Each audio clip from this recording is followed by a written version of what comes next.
বাউলদের যে গানগুলো আছে, বাউল গান আছে না, এই বাউলদের গান কবিতাগুলোর মধ্যে প্রচুর পরিমাণ আরবি শব্দের ব্যবহার আছে। ইসলামের অনেক পরিভাষা সেখানে ব্যবহার করা হয়েছে।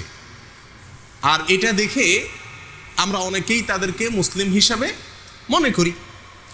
এবং শুধু মুসলিমই নয়, মুসলিমদের মধ্যে একেবারে আধ্যাত্মিক মুসলিম, আধ্যাত্মিক একেবারে মুসলিমদের মানে একেবারে গোড়ার গভীরের মুসলিম, এটা আমাদের সমাজের একটা শ্রেণীর লোক বাউলদেরকে মনে করে। এবং শুধু তাই নয়, এই বাউলদেরকে মনে করা হয় এরা বিরাট বড় ওলি, এক একজন আল্লাহর অনেক বড় কি ওলি।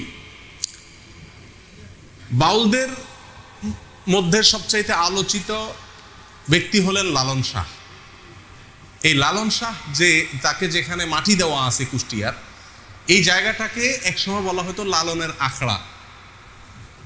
এরপরে ওই আখড়া না বলে ওটার নাম পরিবর্তন করে এখন বলা হচ্ছে ওইটাকে লালনের মাজার।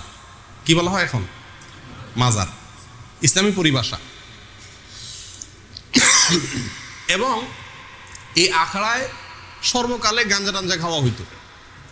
এখন দেশের অনেক মানুষ সেখানে মান্নত করে, সিন্নি দেয়, ইত্যাদি ইত্যাদি করে। প্রিয়দিনী ভাইরা, বিশেষ করে দক্ষিণাঞ্চলে কুষ্টিয়া, যশোর, মেহেরপুর, চুয়াডাঙ্গা, ঝিনাইদহ এই সমস্ত এলাকাতে একটু বেশি, অন্যান্য এলাকাতেও আছে।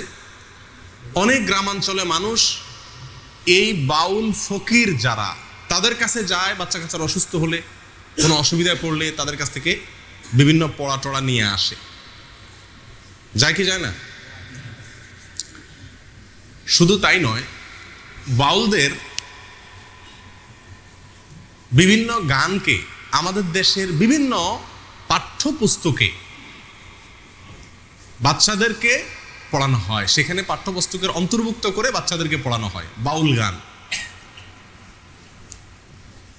তাহলে বাংলাদেশের বেশিরভাগ মানুষ বাউল না, বাউলদের বাউলগিরি সাধারণ মানুষের ভিতরে নাই। কিন্তু যে কোনোভাবে হোক সমাজে এটাকে মুসলমানদের একটা ধারা, মুসলমানদের একটা গ্রুপ হিসাবে সাব্যস্ত করার জন্য একটা শ্রেণী দীর্ঘদিন থেকে চেষ্টা করে আসছে।